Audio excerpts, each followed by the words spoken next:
Hello friends, welcome to way to study smart. आज के इस वीडियो में हम बात करेंगे नीट 2024 का हमारा जो फिजिक्स का क्वेश्चन पेपर है उसका हम यहाँ पे वीडियो नंबर 2 यहाँ पे लेके आए हैं। और जैसे कि आप जानते हैं इसके पहले जो हमारा वीडियो नंबर 1 था उसमें मैंने 1 से लेकर के 10 क्वेश्चन तक आपको यहाँ पे सोल्यूशन करके समझाया था कि कैसे हमें क्वेश्चन को सॉल्व करना है। अब देखिए आज हम उसके आगे यहाँ पे सॉल्व करने वाले हैं क्वेश्चन नंबर 11 से। ठीक है, तो यहाँ पे एक ही क्वेश्चन को हम बहुत ही बारीकी से समझेंगे कि वो क्वेश्चन कैसे सॉल्व होगा और उसके पीछे का जो लॉजिक है वो क्या है, कॉन्सेप्ट क्या है। ठीक है, ताकि आपको अच्छे से समझ में आ जाए कि हाँ मैंने क्वेश्चन कैसे यहाँ पे आपको बताया है। तो ये देखते हैं यहाँ पे हमारा जो क्वेश्चन नंबर 11 है इसमें कह रहा है कि the graph which shows the variation of 1/λ² and its kinetic energy E। Okay, जहाँ पे लैम्डा क्या चीज़ है, lambda is de Broglie wavelength है आपकी है फॉर फ्री पार्टिकल। अब देखिए ये आपको पहले समझिए कि हमारा जो ये जो दिया है 1/λ² और जो हमारा ई है, इनके बीच का देखिए रिलेशन क्या है। अगर आप रिलेशन समझ जाएंगे तो ग्राफ को समझने में बिल्कुल भी दिक्कत नहीं होगी। जैसे कि अगर मैं आपको बताऊं कि अगर आपने जो चैप्टर है हमारा डुअल नेचर उसको अच्छे से पढ़ा होगा तो आपको मालूम होगा कि हमारा जो डी ब्रोगली वेवलेंथ का फॉर्मूले बहुत सारे होते हैं ना, यानी जो हमारा लैम्डा होता है आप बेसिकली जानते हैं कि एक तो होता है H/P, एक ये आप जानते हैं फॉर्मूला होता है मोमेंटम के फॉर्म में। उसी तरीके से अगर हम बात करें तो हम पी को इसको हटा के हम क्या लिखते हैं, √2 me। ठीक है, ये देख लीजिए, क्योंकि आप जानते हैं ई बराबर क्या होता है, p²/2m होता है, इसलिए हम ये कह सकते हैं कि पी को हटा करके हम √2 me यहाँ पे लिख सकते हैं। अब आप यहाँ पे एक काम ही करिए कि अगर दोनों तरफ का मैं स्क्वायर कर दूं तो यहाँ पे क्या हो जाएगा, देखिए लैम्डा का स्क्वायर इज इक्वल टू में यहाँ पे हो जाएगा H² और यहाँ पे 2 me। क्लियर। अब आप एक काम करो, ई को इस तरफ लेके जाते हैं और लैम्डा स्क्वायर को इस तरफ लेके आते हैं, तो कुल मिला के ये कह सकते हैं कि हमारा जो ई होगा E is equal to H² upon में क्या आएगा, देखिए 2m और लैम्डा स्क्वायर। Got it. अब यहाँ पे आप देखते हैं एच क्या है, प्लांक कांस्टेंट है, एम क्या चीज है, आपका मास है पार्टिकल का। तो यानी कि कुल मिला के ये जो टर्म है आपका ये है कांस्टेंट टर्म। अगर कांस्टेंट टर्म है तो ये कह सकते हैं कि ई हमारा हो जाएगा डायरेक्टली प्रोपोर्शनल और यहाँ पे क्या होगा 1/λ² के। ठीक है, तो ये देखिए ये एक रिलेशन निकल गया है ई और लैम्डा के बीच में।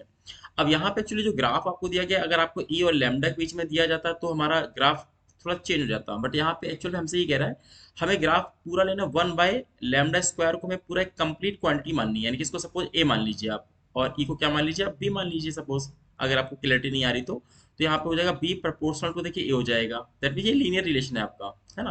अगर आप डायरेक्ट यहाँ समझ रहे हैं तो यहाँ से भी आपको आंसर मिल जाएगा कि ई हमारा क्या होगा, डायरेक्टली प्रोपोर्शनल टू 1/λ²।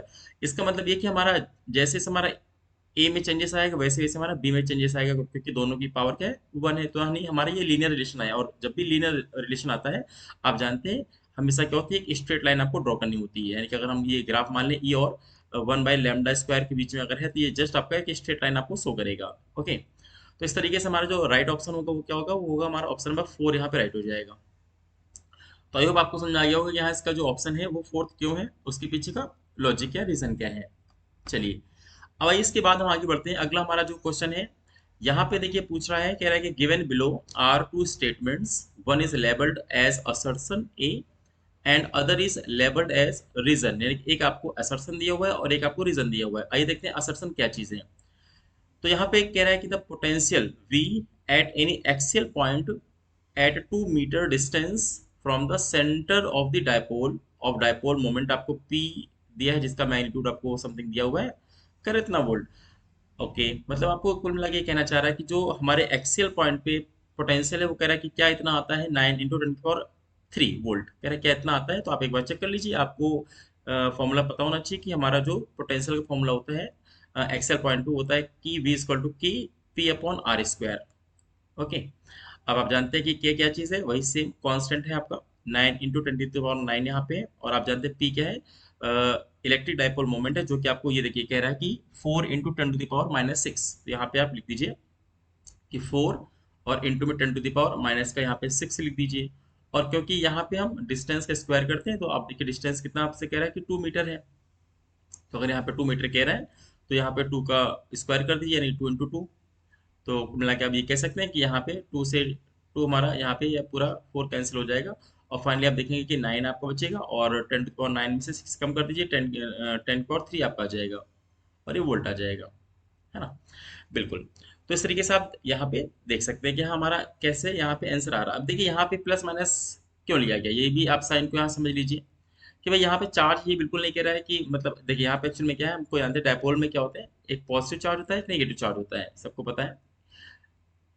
ठीक है। तो यहाँ पे आपको यहाँ पे ध्यान देना कि हमारा प्लस माइनस का मतलब है कि पॉजिटिव और नेगेटिव यानी इसी चार्जेस की वजह से यहाँ पे लिया हुआ है। तो कुल मिला के हमको यहाँ से इसका मैग्नीट्यूड को चेक करिए कि क्या हमारा मैग्नीट्यूड यहाँ मैच कर रहा है कि नहीं। तो देखिए हमारा आंसर कितना है, देखिए 9 × 10⁻³ वोल्ट आपका है। दैट मीन इसके हिसाब से तो क्या है, अपना असर्शन तो एकदम राइट है ना। हम असर्शन को एकदम करेक्ट मान लेंगे। बट आइए इसके रीजन पे हम लोग देखते हैं। तो देखिए रीजन क्या है, एक्चुअल में यहाँ पे फॉर्मूला दिया हुआ है कि P equal two plus minus 2p/1/4 pi epsilon naught और r square, where r is a distance of any axial point है ना, situated at 2 मीटर। मतलब कहने का ये कि देखिए अगर हम ये नहीं इतने पार्ट को हम अगर वही कांस्टेंट के से डिनोट करें तो यानी कि हो गया। तो इसके फॉर्मूले में क्या है, 2p/r² आ रहा है, जबकि अपने फॉर्मूले में जो हमारा जो राइट फॉर्मूला होता है वो क्या है, हमारा सिर्फ p/r², टू हमारा नहीं होता। दैट मीन्स ये फॉर्मूला ने क्या किया, रीजन में गलत लिखा हुआ है। दैट मीन्स इसका मतलब ये कि रीजन हमारा क्या है, रॉन्ग हो जाएगा। तो हम ये कह सकते हैं कि हमारा जो असर्शन है वो तो करेक्ट है, बट इसका जो रीजन है ना वो एकदम गलत है। तो ये हम ये कह सकते हैं हमारा जो ऑप्शन नंबर देखिए कौन सा मैच करेगा, तो थर्ड।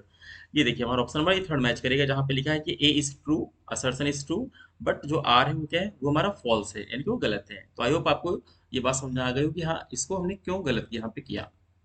चलिए इसके बाद आगे बढ़ते हैं। अब देखिए अगला हमारा क्वेश्चन है यहाँ पे, ये है वेव ऑप्टिक्स पे हमारा क्वेश्चन आया हुआ है। और यहाँ पे सीधे कह रहा है कि एन अनपोलराइज्ड लाइट बीम, अब जानते हैं अनपोलराइज क्या होता है, जिसके हमारे इलेक्ट्रिक जो वेक्टर्स के वाइब्रेशंस होते हैं वो ऑल डायरेक्शंस में होते हैं, या कह सकते हैं कि मोर देन वन डायरेक्शन में होते हैं।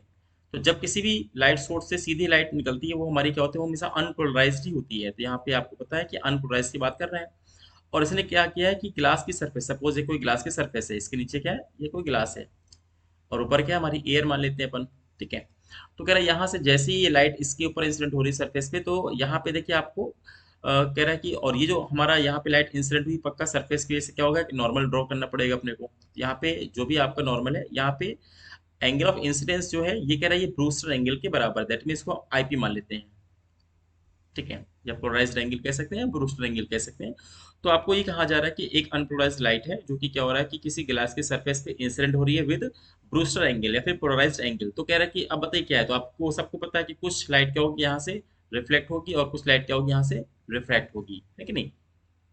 तो ये देखिए बेसिक सा कॉन्सेप्ट है कि आपको ध्यान देना है कि अगर कोई भी हमारी जो अनपोलराइज्ड लाइट होती है, अगर वो क्या हो रही है कि हमारा यहाँ पे ब्रूस्टर एंगल पे इंसिडेंट होती है, तो जो भी लाइट यहाँ से रिफ्लेक्ट होती है वो क्या होती है, वो कंप्लीटली पोलराइज्ड होती है। ठीक है।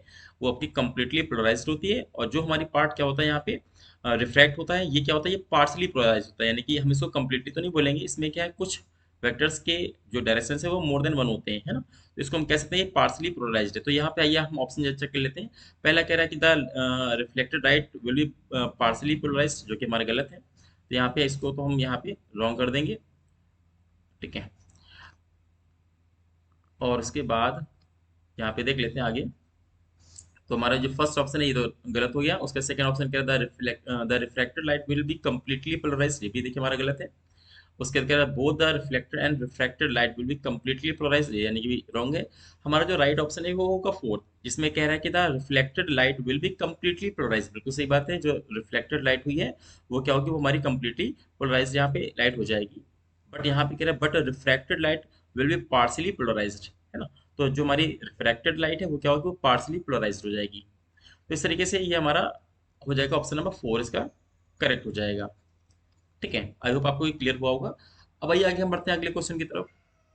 यहाँ पे अगला जो हमारा क्वेश्चन है यहाँ पे कह रहा है, यहाँ पे बोल रहा है कि given below are two statements. Again यहाँ पे आपको दो स्टेटमेंट दिए हैं। पहला कह रहा है कि स्टेटमेंट नंबर देखिए वन क्या कह रहा है, कह रहा है एटम्स आर इलेक्ट्रिकली न्यूट्रल, है ना, as they contain equal number of positive and negative charges. बिल्कुल सही बात है। आप जानते हैं कि एटम हो चाहे हमारा यहाँ पे बात करें कि मॉलिक्यूल हो, दोनों क्या होते हैं, इलेक्ट्रिकली न्यूट्रल होते हैं, बिकॉज उसमें जितने नंबर ऑफ प्रोटॉन्स होते हैं उतने नंबर ऑफ इलेक्ट्रॉन्स भी होते हैं इसके ऑर्बिट में। दैट मीन्स हम ये कह सकते हैं हमारा जो स्टेटमेंट है, ये आपका स्टेटमेंट क्या है, वो स्टेटमेंट नंबर वन तो हमारा करेक्ट हो जाएगा। इसके बाद जो हमारा स्टेटमेंट नंबर टू है उसमें कह रहा है atoms of each element are stable and emit their characteristic spectrum. यहाँ पे थोड़ा ध्यान दीजिए।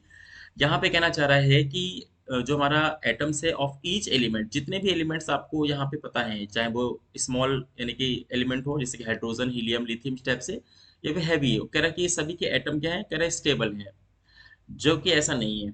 ठीक है, बिल्कुल, क्योंकि आपको पता है ना, अगर आप देखेंगे कि हम एक चैप्टर आपको बताते हैं न्यूक्लियस, उसमें आपको मालूम है जो हमारे हैवी कहते हैं जो न्यूक्लियस होते हैं जैसे यूरेनियम, थोरियम, इनके अंदर से क्या होता है, रेडियो एक्टिविटी की प्रोसेस चलती रहती है ना।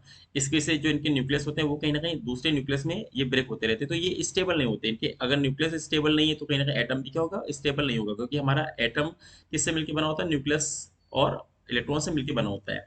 तो यहाँ पे आप कह सकते हैं कि सर सभी के हमारे एटम्स क्या है, स्टेबल नहीं है, है ना। तो यहाँ पे कह रहे हैं and emit there characteristic spectrum. हाँ, स्पेक्ट्रम तो आपको पता है कि लगभग सभी से मिलेगा, क्योंकि वहाँ पे इलेक्ट्रॉन जंप हमेशा करते रहते हैं, बट इसका जो स्टेबिलिटी की बात हो रही है यहाँ पे गलत है। तो इसका मतलब ये हो सकता है कि हमारा अगेन जो स्टेटमेंट नंबर यहाँ पे 1 है वो तो राइट है, बट स्टेटमेंट नंबर जो 2 है वो कहीं ना कहीं रॉन्ग है। तो अगर इसके हिसाब से अगर देखेंगे तो देखिए अगेन हमारा ऑप्शन नंबर क्या आ गया, थर्ड आ जाएगा, जिसमें यहाँ पे कह रहा है जो स्टेटमेंट नंबर 1 है is correct, but statement number जो 2 है वो क्या है, वो इनकरेक्ट है। ओके, दैट मीन्स का जो ऑप्शन नंबर थर्ड होगा वो क्या होगा, वो हमारा वो राइट हो जाएगा। चलिए इसके बाद आगे बढ़ते हैं। अब देखिए अगला क्या है, यहाँ पे अगला जो हमारा क्वेश्चन दिया है, ये दिया थर्मोडायनेमिक्स चैप्टर पे बेस्ड है। अब देखिए यहाँ पे क्या बोल रहा है, कह रहा है a thermodynamic system is taken through the cycle A B C D A. मतलब आप देख सकते हैं कि हमारा एक ग्राफ बना है, वो एक पीवी देखिए ग्राफ है, यानी कि प्रेशर और कहीं ना कहीं वॉल्यूम के बीच में हमको दिया हुआ है, तो इसको हम पीवी ग्राफ मानेंगे। और यहाँ पे ये जो ग्राफ आपको दिया ये साइक्लिक प्रोसेस है, यानी कि अगर हम मान लेते हैं ए से स्टार्ट किया तो ए से बी हम जा रहे हैं, बी से सी जा रहे हैं, सी से डी जा रहे हैं और डी से देखिए वापस ए आ रहे हैं। तो कह रहा था work done by the gas along the path B C is. जहां पे देखिए कंफ्यूजन क्या होगा, एक्चुअल में जो बच्चे जल्दबाजी में रहते हैं क्योंकि भाई पेपर बड़ा होता है ना, और आपको कम टाइम में ज्यादा से जल्दी करना हो, तो कई बार ऐसा होता है कि हम क्वेश्चन को ध्यान से पढ़ नहीं पाते हैं। यहाँ पे एक्चुअली क्या है, अगर इसने खाली ये पूछा होता कि the work done by the gas, है ना, इन दिस प्रोसेस, तो आपको पता है कि साइक्लिक प्रोसेस है। अगर ये साइक्लिक प्रोसेस है तो आप जानते हैं कि क्या होता है, बस इसका एरिया ले लीजिए आप, है ना। अगर एरिया आप लोगे तो हमें क्या होगा, इस पूरे प्रोसेस का वर्क निकल के आ जाएगा। और आप जानते हैं एरिया कैसे लेंगे, क्योंकि ये रेक्टेंगल है तो बस लेंथ इनटू विड्थ यहाँ पे कर दीजिए। तो देखिए मैं आपको बता दूं कि इसको जब आप पूरे का एरिया लेंगे तो आपका देखिए आंसर आएगा -60 जूल आ जाएगा। तो कई बच्चे क्या होंगे जल्दबाजी में, उनको लगेगा यार मेरा ऑप्शन मैच हो गया, इट मीन मैंने तो एकदम सही किया है, बट वो होगा आपका गलत हो जाएगा, बिकॉज यहाँ पे उसने पूरे प्रोसेस का नहीं पूछा है। अब यहाँ पे आइए समझते हैं कि एक्चुअली क्वेश्चन यहाँ पे पूछा क्या है। इसने क्वेश्चन यहाँ पे ये कहा है कि भाई find the work done by the gas along the BC path, यानी कि सिर्फ आपको बीसी पे ध्यान देना है। बीसी देखिए कहाँ पे, ये जो आप देख रहे हैं वर्टिकल लाइन, ये आपका बीसी पाथ है। अगर इस पाथ का हमको वर्क डन पूछे तो आप सोचिए पाथ कौन सा हो सकता है। तो यहाँ पे देखा जाए कि अगर हम यहाँ पे परपेंडिकुलर ड्रॉ करें तो देखिए बी पे हम देखेंगे कि 100 किलो पास्कल का प्रेशर था, और देखिए वॉल्यूम कितना था, 400 सेंटीमीटर क्यूब का वॉल्यूम था। जबकि अगर हम सी की बात करेंगे, देखिए सी पे अगेन क्या है, हमारा जो प्रेशर वो बढ़ गया, 100 से कहाँ पहुंच गया, 3 किलो पास्कल पहुंच गया, बट उसका जो वॉल्यूम है देखिए अभी भी क्या है, 400 सेंटीमीटर क्यूब ही है। मतलब कहीं ना कहीं वॉल्यूम मेरा क्या कांस्टेंट है, वॉल्यूम मेरा यही चेंज हो रहा है। तो कुल मिला के ये कहा जा सकता है ये आइसोकोरिक प्रोसेस हुआ। अगर ये आइसोकोरिक प्रोसेस हुआ, या तो ऐसे समझ लीजिए कि वॉल्यूम हमारा बिल्कुल चेंज नहीं हो रहा। आप जानते हो वर्क डन कैसे निकालते हैं, डब्ल्यू बराबर पी डेल्टा वी, यानी कि चेंज इन वॉल्यूम। तो यहाँ पे जब वॉल्यूम चेंज ही नहीं हो रहा तो सिंपल सा कह सकते हैं डेल्टा वी हमारा तो जीरो हो जाएगा, क्योंकि नो वॉल्यूम इज चेंजिंग, है ना। तो यहाँ पे जो डब्ल्यू होगा वो अपने आप जीरो आ जाएगा। तो इस तरीके से देखेंगे, ये बिना सॉल्व के ओरली हम क्वेश्चन को सॉल्व कर सकते हैं कि पीसी हमारा जो पाथ होगा वहाँ पे जो वर्क डन होगा वो आएगा जीरो। तो इस तरीके से हम देखेंगे, अगर हमारा पहला जो ऑप्शन है फर्स्ट, ये क्या हो जाएगा, ये हमारा करेक्ट हो जाएगा। ओके, चलिए इसके बाद हम आगे बढ़ते हैं। अगला देखिए क्वेश्चन क्या है, अगला क्वेश्चन में हमसे यहाँ पे पूछा गया है कि ए टाइटली वाउंड 100 टर्न क्वाइल, है ना। यानी कि यहाँ पे देखिए क्या कह रहे हैं, टाइटली वाउंड 100 टर्न्स, यानी कि यहाँ पे टोटल नंबर ऑफ टर्न आपको दिए हुए हैं।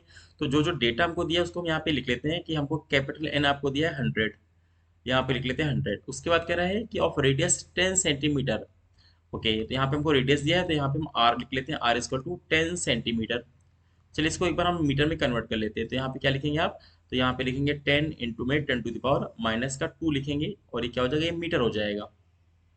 ये आपका आर हो गया। अब इसके आगे कह रहा है कि carries a current of 7 ampere. अच्छा, यहाँ पे जो करंट आपको दिया है वो आपको दे दिया है 7 एम्पियर दे दिया है। अब देखिए क्वेश्चन ये पूछा गया कि the magnitude of magnetic field at the centre of the coil. बिल्कुल यही चीज आपको ध्यान देना है, ये एकदम जस्ट फॉर्मूला बेस पे है ना। आपने पढ़ा होगा मैग्नेटिक इफेक्ट ऑफ करंट एक चैप्टर में कि हमारे पास कोई सर्कुलर यानी कोई वायर को अगर सर्कुलर मोड़ दें तो उसके सेंटर पे मैग्नेटिक फील्ड का फॉर्मूला क्या होता है, या फिर उसके एक्सियल पॉइंट पे मैग्नेटिक फील्ड का फॉर्मूला क्या होता है। तो यहाँ पे सबसे आसान केस आ गया है, आपको सिर्फ सेंटर में बताना है कि मैग्नेटिक फील्ड कितनी होती है। तो यहाँ पे इसलिए आप देख लीजिए कि अगर हम यहाँ पे निकालें कि फॉर्मूला क्या होता है, तो magnetic field B equal to mu naught I upon में 2r, ये आपका फॉर्मूला होता है। तो बस यहाँ पे हमको सिर्फ वैल्यू को पुटअप कर देना है। तो अगर यहाँ पे देखिए म्यू नॉट की वैल्यू क्या है, देखिए 4 पाई, और यहाँ पे है 10⁻⁻⁷ है। और उसके बाद जो करंट है वो कितना दिया है, देखिए 7 एम्पियर दिया है। उसके नीचे आ जाइए, यहाँ पे 2 लिखिए, और यहाँ पे आर की वैल्यू आपको दे दिया है कि 10 × 10⁻⁻²। अगर इसको हम कंबाइन कर लें तो 10 की वजह से इसकी जो होल पावर आएगी -1 हो जाएगी। तो कुल मिला के देखिए मैंने इसको ऐसे लिख सकते हैं, 10⁻⁻1 मीटर भी लिखा जा सकता है। तो यहाँ पे सिर्फ क्या करिए, 10⁻⁻1 कर दीजिए। अब यहाँ पे देखिए 2 से क्या होगा, ये 2 आपका, सॉरी 4 2 टाइम चला जाएगा। तो कुल मिला के क्या हुआ, यहाँ पे 2 और 7 मिलके हो गया 14 पाई। तो कुल मिला के हमें यहाँ से 14 पाई मिल गया। और यहाँ पावर की अगर बात करें तो 10⁻⁻6 हो जाएगा, कि ये आपकी पावर ऊपर जाएगी तो +1 हो जाएगा। अगेन एक काम यहाँ पे किया जा सकता है कि 14 तो हम यहाँ लिखेंगे, और यहाँ पे पाई का जानते वैल्यू होता है 22/7। तो यहाँ पे लिखेंगे 22/7 और 10⁻⁻6। अब देखिए 7 से क्या होगा, ये 2 टाइम चला जाएगा, कैंसिल हो जाएगा। अब ये 22 का डबल देखिए क्या होता है 44। तो कुल मिला के देखा जाए हमारा जो आना चाहिए magnetic field B equal to तो होगा 44, उसके बाद 10⁻⁻6।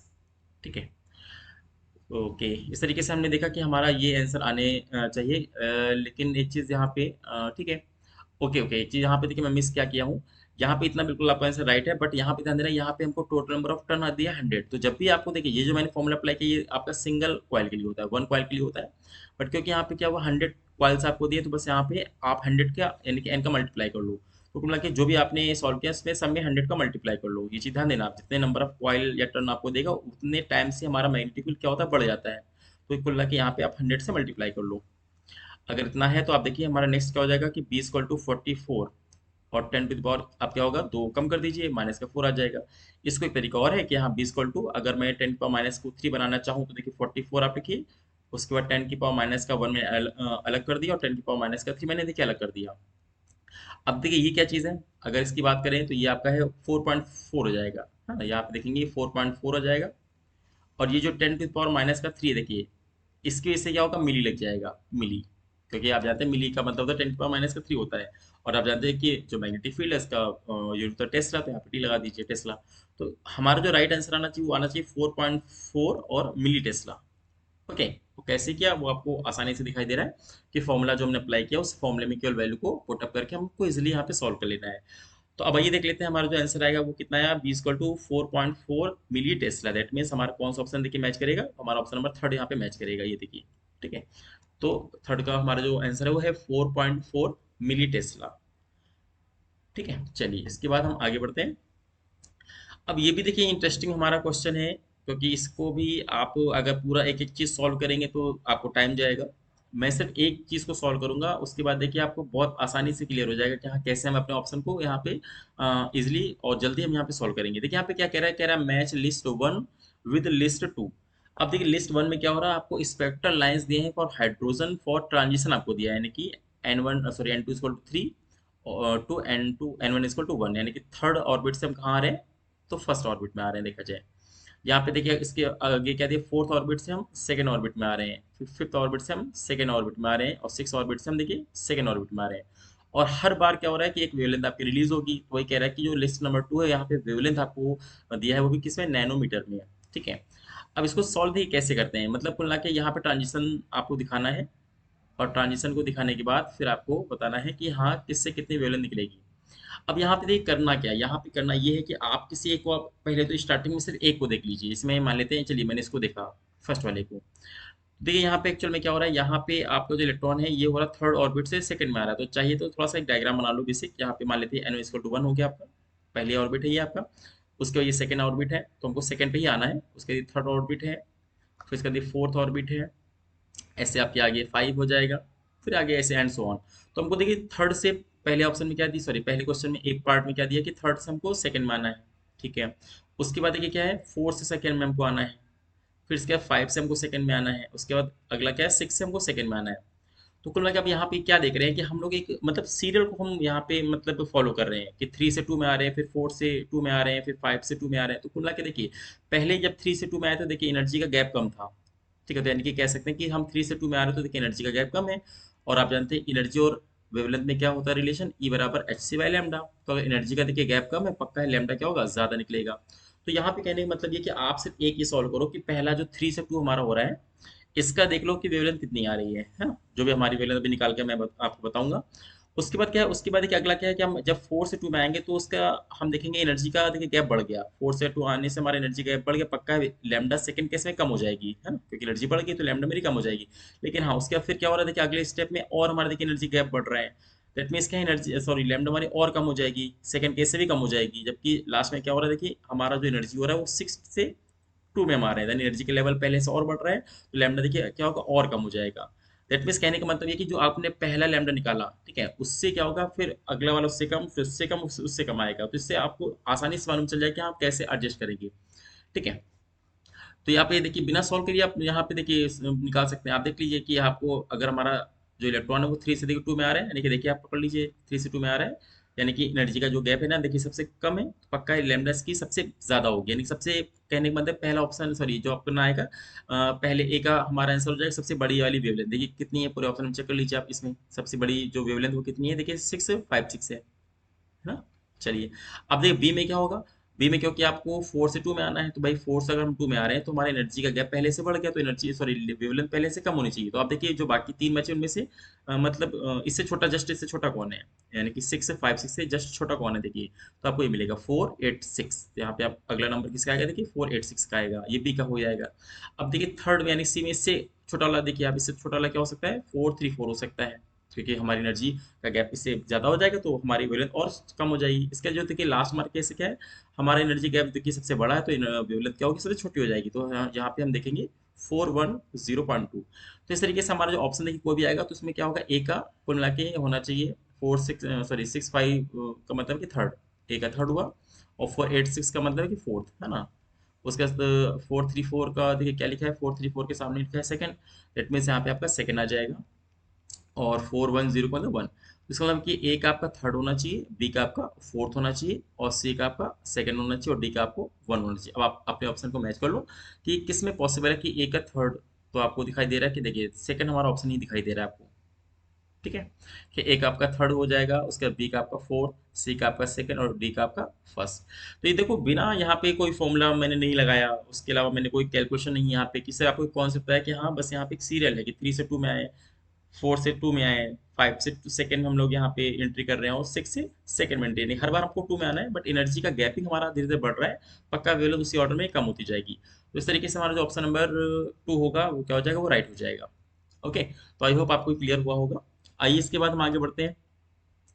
अब देखिए अगला हमारा क्वेश्चन नंबर है 18। इसमें कह रहा है कि match list one with list two. Again यहाँ पे आपको लिस्ट वन दिया गया है, जिसमें कुछ हमें मैग्नेटिक मटेरियल्स दिए हैं, यानी मटेरियल के नाम लिखे हुए हैं। और लिस्ट टू में क्या है, सस्केप्टिबिलिटी आपको दी गई है। ये आपका क्या है, ये मैग्नेटिज्म चैप्टर आपका है, वहां पे देखने को मिलेगा। अब देखिए सिंपल सी बात है, यहाँ पे आपको पता है कि जितने भी मैग्नेटिक मटेरियल्स होते हैं हम उनको तीन कैटेगरी में डिवाइड करते हैं। जैसे कि आपको पता है कि एक होता है पैरामैग्नेटिक, एक होता है डायामैग्नेटिक, एक होता है फेरोमैग्नेटिक। अब आप अच्छे से जानते हो कि जो हमारे पैरामैग्नेटिक होते हैं वो क्या होते हैं, वीकली अट्रैक्ट हो जाते हैं, यानी अट्रैक्ट करते हैं वो भी वीकली। और जो डायमैग्नेटिक होते हैं वो क्या होते हैं, वीकली रिपेल्ड करते हैं। और जो फेरोमैग्नेटिक है वो क्या होते हैं, स्ट्रांगली अट्रैक्ट करते हैं। तो इसको कैसे हम समझते हैं, इसको हम समझते हैं सस्केप्टिबिलिटी से। ये क्या है, ये एक टर्म है जिससे हमें मालूम चलता है कि हाँ कौन सा मटेरियल के अंदर कौन सी प्रॉपर्टी है। जैसे अगर आपसे मैं कहूँ जो ये डायामैग्नेटिक है, इसका बेसिकली आप समझ गए कि क्या होगा, ये वीकली रिपेल्ड करेगा। अगर वीकली रिपेल्ड करेगा मतलब ये हम देखा जाए हमारे अपोजिट है, उल्टा है। भाई जनरली हम लोग क्या चाहते हैं, हम लोग चाहते हैं कि चीजें अट्रैक्ट हो, है ना, ना कि हम उनको रिपेल करेंगे। तो रिपेल का मतलब हम अपोजिट मानते हैं। तो समझ जाना कि यहाँ पे डायमैग्नेटिक में एक्स वैल्यू पक्का निगेटिव होगी, है ना, निगेटिव यहाँ पे होगी। बट क्योंकि वीकली करता है तो हम ये कहते हैं एक्स वैल्यू की लेस होगी। एक्स वैल्यू निगेटिव तो होगी बट एक्स वैल्यू देखिए क्या होगी, वो लेस होगी। तो इधर आ जाइए, जो हमारा फेरोमैग्नेटिक है, देखिए फेरोमैग्नेटिक क्या करता है, ये अट्रैक्ट करता है, तो पक्का एक्स वैल्यू तो पॉजिटिव होनी चाहिए। लेकिन ये स्ट्रांगली अट्रैक्ट करेगा, यानी कि कैसे ने एक्स वैल्यू हमारी बहुत अच्छे से यानी काफी पॉजिटिव होनी चाहिए। ठीक है, ओके, यानी कि ये सिंपल से कह देते हैं कि हमारा जो डायमैग्नेटिक है वो क्या है, वो नेगेटिव होनी चाहिए और वो भी लेस, तो इसको मानते हैं कि आपका कहीं ना कहीं क्या होगा, ये एक से छोटा होगा। ठीक है, इस तरीके से मानते हैं। जबकि उसके बाद हम यहाँ पे देखें, जो हमारा फेरोमैग्नेटिक है ये क्या है, इसकी वैल्यू पॉजिटिव होती है और हम ये मानते हैं एक्स वन से बहुत बड़ी, यानी कि हम इसको मानते हैं कि x is very very greater than one, यहाँ पे हम मानते हैं। जबकि जो हमारा पैरामैग्नेटिक है, देखिए ये भी क्या है, ये भी हमारा कहीं ना कहीं अट्रैक्ट करता है, तो इसका मतलब एक्स की वैल्यू पॉजिटिव तो होनी चाहिए, बट ये वीकली अट्रैक्ट करेगा, तो इसकी वैल्यू ये कह सकते हैं कि हाँ आपके जीरो से तो बड़ी होगी पक्का है, लेकिन ये वन से कहीं ना कहीं छोटा मानते हैं अपन लोग इसको। ठीक है, ऐसा मान लेते हैं कि वन से छोटा होता है, या ऐसे मान लो कि जो हमारी एक्स की वैल्यू की है ये बहुत कम पॉजिटिव होती है। और आप जानते हैं कि ये जो हमारा डायमैग्नेटिक है इसमें क्या होता है, ये हमारा उल्टा होगा कि जीरो से छोटा हो जाएगा, क्योंकि जीरो से अगर बड़ा हो तो पॉजिटिव में काउंट किया जाएगा, तो ये पक्का जीरो से छोटा होगा। लेकिन हाँ ये वीकली होता है, इसलिए यहाँ पे माइनस वन से इसको हम छोटा मान लेते हैं या उसके लगभग बराबर मान लेते हैं। और जो हमारा लास्ट है नॉन मैग्नेटिक, इसमें जानते हैं कि इसमें नॉन मैग्नेटिक मतलब कि कोई भी मैग्नेटिक मेटेरियल का इसमें प्रॉपर्टी ही नहीं है। अगर इसमें कोई प्रॉपर्टी नहीं है तो दैट मीन एक्स की वैल्यू क्या होगी, वो जीरो हो जाएगी। बस ये आपको देखिए बेसिक कॉन्सेप्ट होगा। अब आप अपने ऑप्शन को मिला दीजिए कि जो नॉन मैग्नेटिक होगा यानी डी, उसको हमें ए से सॉरी वन से जोड़ना है, यानी कि डी का आपका देखिए वन हो जाएगा। जो हमारा डी है इसका तो वन हो जाएगा, बिकॉज नॉन मैग्नेटिक में एक्स की वैल्यू तुम्हारी जीरो हो जाएगी। तो आई थिंक यहीं से देखिए आपको मालूम चल के दो ऑप्शन आपके गलत हो गए, है ना। आपका थर्ड गलत हो गया और यहाँ पे सेकंड गलत हो गया, क्योंकि आप देखिए फर्स्ट में डी का वन दिया है और फोर्थ में डी का वन दिया है, तो ये आपको हो जाएगा। अब इसके बाद देख लीजिए, अगर मैं बात करूँ कि डायामैग्नेटिक में क्या होगा, तो डायामैग्नेटिक में यहाँ पे आप देखेंगे ए। ठीक है, तो ए का होना चाहिए यहाँ पे वन से लेस होना चाहिए। ठीक है, तो यहाँ पे देखा जाए तो आपका सेकंड आ जाएगा। क्यों ऐसा है, देखिए यहाँ पे सेकंड में क्या है, जो एक्स की वैल्यू है वो देखिए जीरो से छोटी है। ठीक है, जीरो से छोटी है, बट हाँ माइनस वन के बराबर या फिर बड़ी हो सकती है, तो इसका मतलब ये क्या है कि ये आपकी हल्की से नेगेटिव है, तो इसका मतलब ये होगा कि ए का सेकंड हो जाएगा। उसके फिर देख लीजिए हमारा यहाँ पे थर्ड है पैरामैग्नेटिक, इसमें क्या है आपका सी। सी क्या हो जाएगा, देखिए ये आपकी जीरो से बड़ी होगी लेकिन वन से छोटी होगी, तो देखिए हमारा ऑप्शन मेरी फोर्थ दिया हुआ है कि जीरो से बड़ी है लेकिन एप्सिलॉन क्या है, स्मॉल पॉजिटिव यानी कि बहुत छोटा सा पॉजिटिव नंबर है, यानी कि इसका हो जाएगा फोर्थ। अब जो बचेगा डी पार्ट, सॉरी यहाँ पे बी पार्ट, तो बी हमारा क्या है फेरोमैग्नेटिक है, तो हमारा एक्स की value very very greater than one हो जाएगा। अब आप अपने ऑप्शन को मैच कर लीजिए कि किसमें क्या हो रहा है। तो देखिए ए का सेकंड है, बिल्कुल हमारा जो आपका सेकंड ऑप्शन है वहाँ पे ए का सेकंड आपको दिखाई दे रहा है, और इसी तरीके से फर्स्ट वाले ऑप्शन में आपको दिखाई दे रहा है। सॉरी ये तो मैंने सॉरी सेकंड तो पहले गलत कर दिया था। अब आपको सिर्फ चेक करना है फर्स्ट और फोर्थ को। तो देखिए फोर्थ में क्या हो रहा है, ए का यहाँ पे फोर्थ दिया हुआ है, जबकि हमारा ए का क्या सेकंड आना चाहिए, यानी कि हमारा देखिए ए का यहाँ पे सेकंड में मैच कर रहा है। उसके बाद देखिए हमारे ऑप्शन में क्या है, बी का क्या आना चाहिए, थर्ड। देखिए बी का थर्ड आना चाहिए, तो यहाँ पे देखिए बी का आपको थर्ड दिया हुआ है। उसके बाद हमारा जो सी है वो क्या आना चाहिए, देखिए सी का फोर्थ आना चाहिए, तो यहाँ पे सी का आपको फोर्थ दिया हुआ है। और फाइनली हमारा क्या डी का वन आना चाहिए, तो यहाँ पे आपको डी का देखिए वन दिया हुआ है। दैट मीन्स हमारा जो ऑप्शन नंबर वन होगा वो क्या हो जाएगा, वो करेक्ट हो जाएगा। ठीक है, तो इस तरीके से आप इसको देख लेंगे कि हाँ हमारा जो मैच करना है अपने को, मैच यानी कि लिस्ट वन और लिस्ट टू, इस तरीके से इसको मैच करेंगे। अब आइए इसके बाद हम आगे बढ़ते हैं। अब देखिए आगे हम लोग बढ़ते हैं तो इसमें हमारे क्या ये रे ऑप्टिक्स का एक क्वेश्चन है। ये देखिए क्वेश्चन काफ़ी अच्छा, मैं कहूँगा इंटरेस्टिंग है, क्योंकि आपको मैं सीधे बताऊँ, अगर आप नेट में अगर आप आंसर की को डाउनलोड करेंगे तो आंसर की तो देखिए आपको मिल जाएगा यहाँ पे, जिसमें ऑप्शन नंबर टू यहाँ पे दिया हुआ है। बट काफ़ी मैंने देखा है कि नेट में जो भी सोल्यूशन यहाँ पे अवेलेबल है उसमें काफ़ी लोगों ने इसको छोड़ दिया है, यानी इस क्वेश्चन को सॉल्व नहीं किया है। हाँ कुछ कोचिंग जो हमारे अच्छे कोचिंग है उन्होंने सॉल्व करके बताया भी है, बट यहाँ पे इसको समझने के लिए थोड़ा सा दिमाग लगाइए, क्योंकि यहाँ पे इसको एज इट इज रटने की कोशिश मत करिए। यहाँ पे मैं आपको सीधे बताऊंगा कि इसको सॉल्व कैसे करना है, क्योंकि कई बार ऐसा होता है कि इसका बेसिक आप कई बच्चे सोचेंगे कि यार देखो यहाँ पे क्या है, जो हमारी ये लाइन है ना, ये वाली ये क्या बेस के पैरेलल में है, तो यहाँ का है कि ये मिनिमम डेविएशन का केस आ गया, तो यहाँ पे फिर आप क्या लगाओगे, आप जानते हैं कि म्यू बराबर में आप जानते हैं sine A plus del M by two upon में साइन ए बाय टू, है ना। तो यहाँ पे ए तो आपको दिया दिया है यहाँ पे 90 डिग्री। उसके अलावा क्या है, डेल एम आपको इजीली निकाल लोगे एक रिलेशन से, लेकिन उससे ऑप्शन आपका बिल्कुल मैच नहीं करेगा, यानी कि आपको यहाँ पे एक सोल्यूशन आएगा वो आएगा under root three by two आएगा, जो कि बिल्कुल मैच नहीं कर रहा है। तो आप सोचेंगे कि यार ऑप्शन गलत है क्या, या हमको यहाँ पे कहीं ना कहीं प्रॉब्लम है, कुछ हमको गलत दिया है, लेकिन ऐसा कुछ नहीं है। देखिए यहाँ पे इसको बेसिक मेथड समझानेंगे कि कभी भी कोई भी क्वेश्चन आएगा अगर प्रिज्म से, तो हमें करना क्या होता है, प्रिज्म से हमें बस ये ध्यान देना होता है।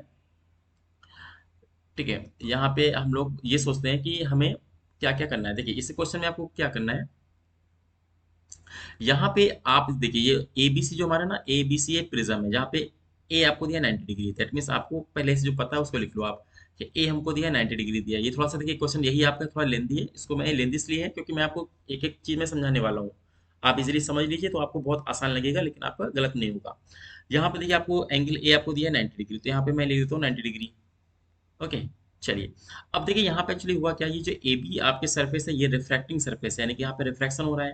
लाइट आपकी एयर से ग्लास के अंदर एंट्री कर रही है। उसी तरीके से जो एसी सरफेस है देखिए, एसी भी देखिए सरफेस क्या है, रिफ्रैक्टिंग सरफेस है, यानी कि लाइट यहाँ से ग्लास से बाहर निकलने की कोशिश कर रही है। तो यहाँ पे आप जानते हैं जब जब रिफ्रैक्शन होता है आप स्नेल्स लॉ इस्तेमाल कर सकते हैं, यूज कर सकते हैं। देखिए मैं क्या करूंगा, यहाँ पे मैं एसी में स्नेल्स लॉ इस्तेमाल करूंगा, यानी कि स्नेल्स लॉ आपका जो भी है, Snell's law in AC surface. अब एसी सरफेस में कैसे अप्लाई करेंगे, देखिए आप पहले आइए एसी के अंदर आइए ग्लास में, तो आप जानते हैं रिफ्रैक्टिव इंडेक्स मेरा म्यू है भाई, ग्लास का अगर मैं मान लेता हूँ कि जो रिफ्रैक्टिव इंडेक्स है वो म्यू है, इनटू में करिए देखिए।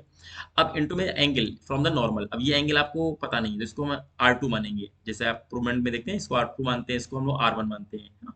ऊपर वाला ए होता ही है हमारा एंगल। तो यहाँ पे अगर हम R2 मानेंगे तो यहाँ पे क्या लिखेंगे आप, साइन R2 लिखेंगे आप, साइन R2 इक्वल टू आ जाओ। अब अगर बाहर की बात करें, देखिए बाहर हमारा एयर मीडियम है, तो एयर का पक्का रिफ्रैक्टिव इंडेक्स तो 1 होता है, यहाँ पे 1 लिख दीजिए। और खुद आपसे कह रहा है, यहाँ पे क्वेश्चन पढ़ लीजिए कि a light ray enters through a right angled prism, है ना। प्रिज्म का जो एंगल है वो राइट एंगल है, यानी कि 90 है, at point P, and with the angle of incidence 30 degree, यानी कि जो लाइट इंसिडेंट हो रही है वो कितने एंगल पे हो रही है, तो 30 डिग्री पे हो रही है, as shown in the figure. It travels through the prism parallel to its base, ठीक है, कि अंदर बेस के पैरेलल हुई, और emerges along the face AC, और एसी के अलोंग वो क्या हो रही है, इमर्ज कर रही है, यानी पक्का 90 डिग्री वो खुद बोल रहा है। तब बोला बताइए what is the refractive index of the prism. तो यही मैं कहना चाह रहा हूँ कि एसी पे आपने जब स्नेल्स लॉ अप्लाई किया, तो यहाँ पे अंदर के लिए यानी यहाँ पे लिखा म्यू इंटू साइन R2, उसके बाहर कैसे लिखेंगे 1 इंटू साइन 90, क्योंकि यहाँ पे जो आपका इमरजेंट रे वो कितना एंगल बना रही है, नॉर्मली सब तो 90, अब साइन 90 की वैल्यू क्या होती है, 1 होती है। तो कुल मिला के यहाँ पे लिखेंगे आप कि म्यू और साइन R2 इक्वल टू 1। तो यहाँ से आप निकाल लो कि म्यू इक्वल टू क्या आएगा, 1/sin R2, ठीक है, 1/sin R2, इसको मान लो क्वेश्चन नंबर फर्स्ट। ये बात आपको अच्छे से समझ में आ जानी चाहिए कि हाँ मैंने स्टिनस लॉ को अप्लाई करके ये निकाल लिया रिफ्रैक्टिव इंडेक्स में और R2 के बीच में रिलेशन। ये R2 क्या चीज है, ये सेकंड सरफेस का एंगल ऑफ इंसिडेंस हो गया। ओके, अब इसी तरीके से यहाँ पे आ जाइए वापस, ए बी सरफेस भी क्या देखिए रिफ्रैक्टिंग है, तो यहाँ पे हम स्नेल्स का लॉ अप्लाई कर सकते हैं। अगेन यहाँ पे आप लिखो कि स्नेल्स लॉ, ठीक है, Snell's law in A B surface. तो आपको ए बी सरफेस में अप्लाई करना है, तो आप देखिए पहले बाहर देख लो, यानी कि एयर में यहाँ पे, तो यहाँ का जो रिफ्लेक्टिव इंडेक्स है वो तो आपका कितना है, 1 है, यहाँ पे 1 लिखो। और जो एंगल हमारा बन रहा है वो कितना है, देखिए 30 डिग्री है, तो यहाँ पे क्या लिखेंगे, साइन 30 डिग्री यहाँ लिखेंगे। अब अंदर एंट्री करते हैं, देखिए अंदर एंट्री करेंगे तो पक्का ग्लास मिल जाएगा, तो ग्लास का हमारा जो रिफ्लेक्टिव इंडेक्स है वो है म्यू। और इस बार देखिए एंगल क्या बन रहा है, ये वाला 90, सॉरी ये R2 बन रहा है, सॉरी R1 बन रहा है, तो यहाँ पे आप लिखेंगे साइन R1, साइन R1। अब आप देख लीजिए साइन 30 की वैल्यू क्या होती है, 1/2, तो यहाँ लिखिए 1/2, और यहाँ पे क्या लिखेंगे म्यू, और यहाँ पे क्या लिखेंगे साइन R1। ये इक्वेशन नंबर आप 2 मान लीजिए। तो इस तरीके से दोनों सरफेस में हमने क्या किया, स्नेल्स लॉ अप्लाई किया, और वहां से इसलिए हम यहाँ पे निकाल लेंगे। अब सबसे मेन जो यहाँ पे गेम होगा वो यहाँ पे है। अब देखिए कोई भी कंडीशन आप, यानी कैसी कंडीशन हो, अगर हम जनरल प्रिज्म की बात करें, तो यहाँ पे आपको ध्यान देना है कि जो जनरल प्रिज्म होता है कोई भी, तो यहाँ पे हमारा जो R1 R2 है और ए में क्या देखिए रिलेशन होता है, तो ए इक्वल टू होता है क्या, R1 प्लस R2। ये सिंपल सा आपको जब प्रिज्म का बेसिक कॉन्सेप्ट पढ़ेंगे ना, उसमें आपको प्रूफ कराया जाता है कि ए equal to R1 plus R2। हाँ, अब ये क्या होता है कि जब हम मान लेते हैं कि जो हमारा केस है वो मिनिमम डेविएशन का है, तो वहाँ पे R1 R2 हम बराबर मान लेते हैं, तो ऐसे में क्या होता है, R बराबर A/2 आ जाता है। तो उससे हम जो फॉर्मूला मैंने स्टार्टिंग में अप्लाई किया था ना, म्यू बराबर में sine A plus del M/2 upon में साइन A/2, उसको फिर तब अप्लाई किया जाता है। बट यहाँ पे देखिए बिल्कुल बेस के पैरेलल हमको उसने कहा है, बट हमको भी यहाँ पे डाउट है ना। हम लोग एक जनरल फॉर्मूला ही मान के चलेंगे कि ए इक्वल टू होता है R1 प्लस R2। तो आप एक मुझे बताइए यहाँ पे R1 सॉरी ए की वैल्यू तो आपको 90 दिया है, क्योंकि राइट एंगल बोल रहा है, तो आप लिख लो ए की जगह 90, 90 equal to R1 plus R2, ठीक है। अब R1 को जरा लेफ्ट में शिफ्ट करिए, तो यहाँ पे क्या आएगा, देखिए 90 माइनस का R1 इक्वल टू क्या आएगा, R2 आ जाएगा। यहाँ तक क्लियर है सबको। अब देखिए दोनों तरफ क्या लिखिए, दोनों तरफ साइन लगा दीजिए, क्योंकि साइन को लगाने हटाना एक ही चीज होता है। अब यहाँ पे अगर साइन अप्लाई करोगे तो यहाँ पे देखिए क्या आएगा, साइन इधर हो जाएगा 90 माइनस का R1, और इधर देखिए क्या हो जाएगा, साइन R2 हो जाएगा, साइन R2। अब आपको सोचो साइन 90 माइनस थीटा क्या होता है, कॉस थीटा। इसी तरीके से क्या होगा, साइन 90 माइनस का R1 क्या बन जाएगा, कॉस R1। तो यहाँ पे लिख लीजिए cos R1 equal to sign R2। इससे सीखा क्या, इससे सीखा ये कि जहां पे साइन R2 है ना, वहां पे देखिए हम क्या लिख सकते हैं, वहां पे लिख सकते हैं कॉस R1 लिखा जा सकता है। इसको उठा के रखिए अपनी इक्वेशन नंबर 1 पे। हाँ ठीक है। यहाँ पे क्वेश्चन नंबर 1 पे देखिए क्या है, देखिए यहाँ पे साफ साफ दिखा कि जो साइन आर टू है यहाँ पे हम क्या लिख सकते हैं, यहाँ पे कॉस आर वन लिख सकते हैं। तो इससे हमें पता चल गया कि साइन आर टू की जगह कॉस आर वन लिखा जा सकता है। तो जो इक्वेशन 1 है ना वो हमारी क्या बन जाएगी, देखिए म्यू बराबर, क्योंकि 1 अपॉन साइन आर टू था तो यहाँ पे हम लिख सकते हैं कॉस आर वन। ये आपको क्लियर हुआ? ठीक है, चलिए इतनी बात समझ में आई। अब जहां पे आपने देखा कि म्यू हमारा है वहां पे हम क्या लिख सकते हैं, 1/cos r1 लिख सकते हैं। अब इसको उठा के रखिए वापस इक्वेशन नंबर 2 में, देखिए सॉरी हाँ इक्वेशन नंबर 2 में यहाँ पे रखिए। यहाँ पे देखिए जहाँ पे म्यू लिखा है ना वहाँ पे हम क्या लिखेंगे, 1/cos r1, जिससे यहाँ पे लिखा हुआ है। तो अब देखिए क्या बनेगा, हमारी क्वेश्चन नंबर 2 है वो देखिए क्या बनेगी, हाफ बराबर, यहाँ पे देखिए क्या हो जाएगा, जो क्वेश्चन नंबर 2 है हमारी वो हो जाएगी 1/2 इक्वल टू म्यू की जगह क्या आ जाएगा 1/cos r1। और ऊपर क्या था, देखिए ऊपर आप देख लीजिए, ऊपर क्वेश्चन नंबर 2 में क्या था, साइन आर वन। तो यहाँ पे आपको हो जाएगा साइन आर वन। तो यहाँ पे लिख लेते हैं साइन आर वन। अब आप जानते हैं sine r one by cos r one का मतलब है टेन आर वन। तो यहाँ पे लिखिए टेन आर वन बराबर में 1/2। तो ये देखिए रिलेशन आ गया जिससे हमारे सारे के सारे अपने क्वेश्चन सॉल्व हो जाएंगे। अब देखिए tan r one equal to half आया। तो अगर यहाँ पे हमें ऐसा मान के चलो, एक हमारा राइट एंगल ट्रायंगल मैं मान लूँ जिसमें एक एंगल हमारे क्या है आर वन, अगर मैं ले लूँ तो देखिए टेन का मतलब क्या होता है, परपेंडिकुलर बाय बेस। इसका मतलब ये कि यहाँ पे ये आर्म क्या है 1 है और बेस हमारा क्या है 2 है। तो अगर आप पाइथागोरस थ्योरम अप्लाई करें तो आप बताइए हाइपोटेनस कितना आएगा, तो हाइपोटेनस का स्क्वायर इक्वल टू बेस का स्क्वायर प्लस परपेंडिकुलर का स्क्वायर, यानी कि 4 + 1 यानी 5 का रूट, यानी कि कुल मिला के इसको पाइथागोरस अप्लाई लगाएंगे तो ये यहाँ पे देखिए क्या आ जाएगा, √5 आ जाएगा, है ना। बस ये अपना, बस ये ट्रायंगल ही आपको बनाना था। जैसे आपने ट्रायंगल बनाया ये आपका काम खत्म। आप देख लीजिए सिंपल सा, हमको जो म्यू पूछा गया क्वेश्चन है, तो म्यू का फॉर्मूला क्या है, 1/cos r1 है। तो यहाँ पे आप अप्लाई किए 1 अपॉन लिखिए कॉस आर वन का मतलब क्या है, परपेंडिकुलर सॉरी कॉस का मतलब क्या होता है, बेस अपॉन हाइपोटेनस। अब आप देखिए बेस कितना आपके पास 2 है और हाइपोटेनस का √5 है। तो यहाँ पे 2 लिखिए और ये आपका √5 अपॉन में आ जाएगा। अब ये √5 देखिए कहाँ जाएगा, ऊपर जाएगा, तो ऊपर क्या हो जाएगा, देखिए √5 आ जाएगा और नीचे क्या आएगा, देखिए 2 आ जाएगा।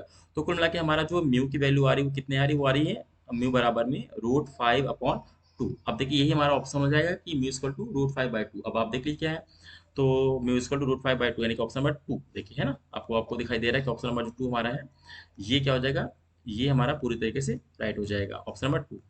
तो इस तरीके से देखिए इसको बहुत ही अच्छे से कॉन्सेप्चुअल तरीके से अगर आप सॉल्व करेंगे तो आपका बिल्कुल बहुत आसानी से मालूम चल जाएगा कि हाँ हमारा ऑप्शन नंबर 2 क्यों आया। बाकी कहीं पे सोल्यूशन दिया ही नहीं है, गायब कर दिया है, या कहीं अगर दिया है तो प्रॉपर समझाया नहीं गया है।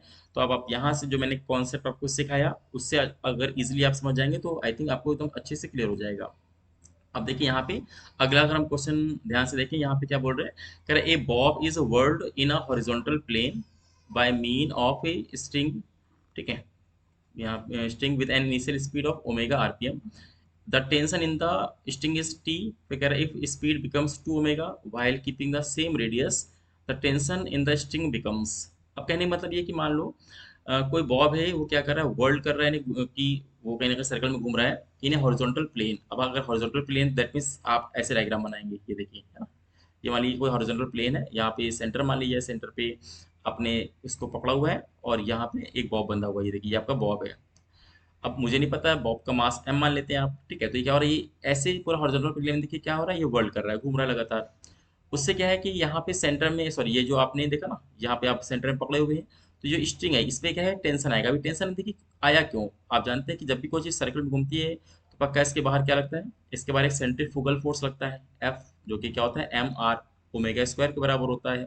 एम आर ओमेगा स्क्वायर के बराबर, एम क्या है मास, आर क्या है रेडियस और ओमेगा क्या है एंगुलर स्पीड। और इसी के अपोजिट यानी सेंटर तरफ देखिए क्या लगता है, सेंट्रीपिटल फोर्स, जो कि इस समय यहाँ पे क्या है टेंशन के बराबर है। तो आप ये कह सकते हैं, तो आप ये कह सकते हैं कि जो हमारा टेंशन है ना वो लगभग किसके बराबर है, वही आपके सेंट्रीफ्यूगल फोर्स के बराबर है, यानी एम आर और ओमेगा स्क्वायर के बराबर है। अब देखिए क्योंकि यहाँ पे कह रहा है कि हमारा मास वही चेंज होने वाला नहीं है ना, रेडियस भी कह रहा है कांस्टेंट रखो, तो ये कहा जा सकता है कि जो हमारा टी है वो कहीं ना कहीं एंगुलर स्पीड के क्या डायरेक्टली प्रोपोर्शनल है। तो इससे हमें एक फॉर्मूला ये बन जाएगा कि हम अगर चाहें तो T1/T2 जो हमारा होगा वो किसके बदले के बराबर होगा, ओमेगा 1 का स्क्वायर अपॉन ओमेगा 2 का स्क्वायर के हमारे देखिए बराबर आ जाएगा। अब आइए क्वेश्चन के हिसाब से देख लेते हैं। कह रहा है पहले हमारी स्पीड क्या थी, ओमेगा थी, यानी कि ओमेगा 1 क्या, ओमेगा लिख दीजिए, ओमेगा का स्क्वायर हुआ। तो कह रहा है हमारा जो टेंशन था वो टी था, T1 की आप टी लिख दीजिए। फिर कह रहा है कि जब बाद की स्पीड क्या होगा 2 ओमेगा होगा, यानी कि ओमेगा 2 की जगह आप क्या लिखेंगे, 2 ओमेगा लिखेंगे, तो इसका स्क्वायर करेंगे तो देखिए आएगा 4 ओमेगा का स्क्वायर आ जाएगा।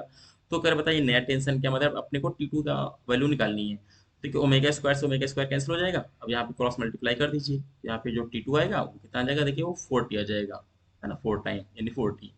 तो इससे मालूम चल गया कि हाँ भाई जो हमारा T2 है यानी कि बाद का जो टेंशन है वो पहले की टेंशन का 4 टाइम हो जाएगा, क्योंकि आप जानते हैं कि टी हमारा क्या है, डायरेक्टली प्रोपोर्शनल ओमेगा का स्क्वायर है, तो जितना ओमेगा में चेंजेस आएगा उसका स्क्वायर का फर्क पड़ेगा हमारे टेंशन के ऊपर। तो अगर हमने ओमेगा को डबल किया, पक्का है हमारा जो टेंशन होगा वो क्या होगा, पहले से 4 टाइम्स हो जाएगा। तो हमारा देखिए जो ऑप्शन आएगा वो क्या आएगा, वो आपका ऑप्शन नंबर 2 आ जाएगा। देखिए 2 यानी कि 40।